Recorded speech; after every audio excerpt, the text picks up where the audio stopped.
क्योंकि सास भी कभी बहू थी। आज के एपिसोड की शुरुआत अजय के तुलसी से मिलने आने से होती है। अजय तुलसी को बताता है कि उनका पहला काम पूरा हो गया है। अजय को परी के लिए दुख होता है और तुलसी अजय से कहती है कि परी को उसके पापों की सजा मिल रही है, लेकिन अंत में परी को मौका जरूर मिलेगा।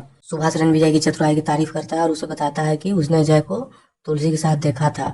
अजय को तुलसी के साथ देखकर रणविजय चौंक जाता है और सुभाष को उनका पीछा करने और उन्हें बताने के लिए कहता है कि वो क्या कर रहे हैं।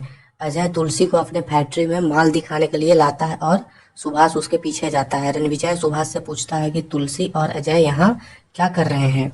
तुलसी वैष्णवी की मेहनत की तारीफ करती है और लड़कियों पर बहुत गर्व करती है। वैष्णवी तुलसी को बताती है कि अंगद और अजय ने उनकी बहुत मदद की है। अजय और सुभाष फैक्ट्री के अंदर जाते हैं, लेकिन सुभाष को कुछ सुनाई नहीं देता है, इसलिए वह छिपकर बातचीत सुनने का फैसला करता है। रणविजय टेम्पो के अंदर छिप जाता है और उसे पता चलता है कि साड़ियों का माल पूरा हो गया है। तुलसी टेम्पो देखने आती है, लेकिन उसी समय लाइटें बंद हो जाती हैं और लड़कियों को शक होने लगता है। अजय सबको चिंता न करने के लिए कहता है, क्योंकि वह उनके साथ है और नवीन को माल भेजने के लिए कहता है। तुलसी अजय को पर्सनली धन्यवाद देती है और रणविजय जो माल था उसको नियंत्रण में लेने के लिए योजना बनाता है। रणविजय सुभाष को अपना काम हैंड ओवर कर देता है। ऋतिक फाइल लेने आता है, रणविजय उसे बीच में ही रोक देता है। रणविजय ऋतिक को मेहता समूह की फाइलें हैंड ओवर कर देता है और ऋतिक को अपनी सीमा में रहने के लिए कहता है।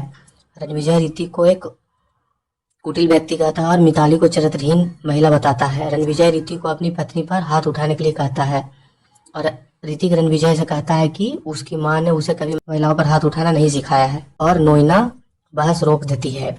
नोइना रणविजय से पूछती है कि क्या हो रहा है और रणविजय नोइना से कहता है कि उसे कभी पछतावा नहीं होगा।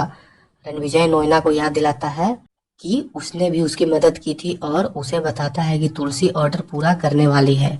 नोइना को विश्वास नहीं होता है और रणविजय पुष्टि करता है कि ऑर्डर मुंबई में पूरा हो चुका है। रणविजय नोइना को बताता है कि अजय ने तुलसी की मदद की है, जिससे नोइना चिंतित हो जाती है। रणविजय नोइना से कहती है कि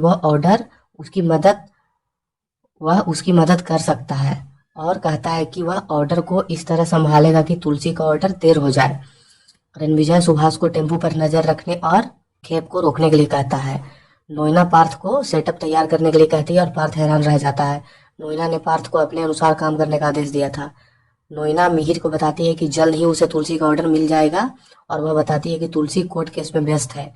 रणविजय योजना को अंजाम देने के लिए सुभाष को फोन करता है और सुभाष टेम्पो के पीछे जाता है। रणविजय वीडियो कॉल पर रहता है और सुभाष टेम्पो का पीछा करते रहता है।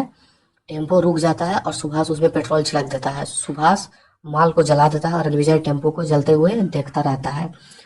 तुलसी बेचैन है और अंगद तुलसी के टेम्पो में लगी आग के बारे में बताता है। रणविजय नोइना को यह खबर देता है और नोइना यह जानकर खुश हो जाती है। वैष्णवी तुलसी को बताती है कि टेम्पो आ गया है और अजय बताता है कि सब ठीक है। अजय तुलसी से कहता है कि वह उसे बाद में बताएगा और आखिरकार तुलसी पहला माल पहुंचा देती है। तुलसी अजय से पूछती है कि क्या हुआ और अजय तुलसी को बताता है कि किसी ने उसे बताया कि उसके टेम्पो का पीछा कर रहा है। बंदेज को 10 लाख रुपए की साड़ियों का ऑर्डर मिला है और नोइना निराश हो जाती है। नोइना की उम्मीदें टूट जाती है। एपिसोड यहीं पर समाप्त हो जाता है। तो थैंक यू दोस्तों, बने रहिए मेरे साथ आगे की स्टोरी के लिए।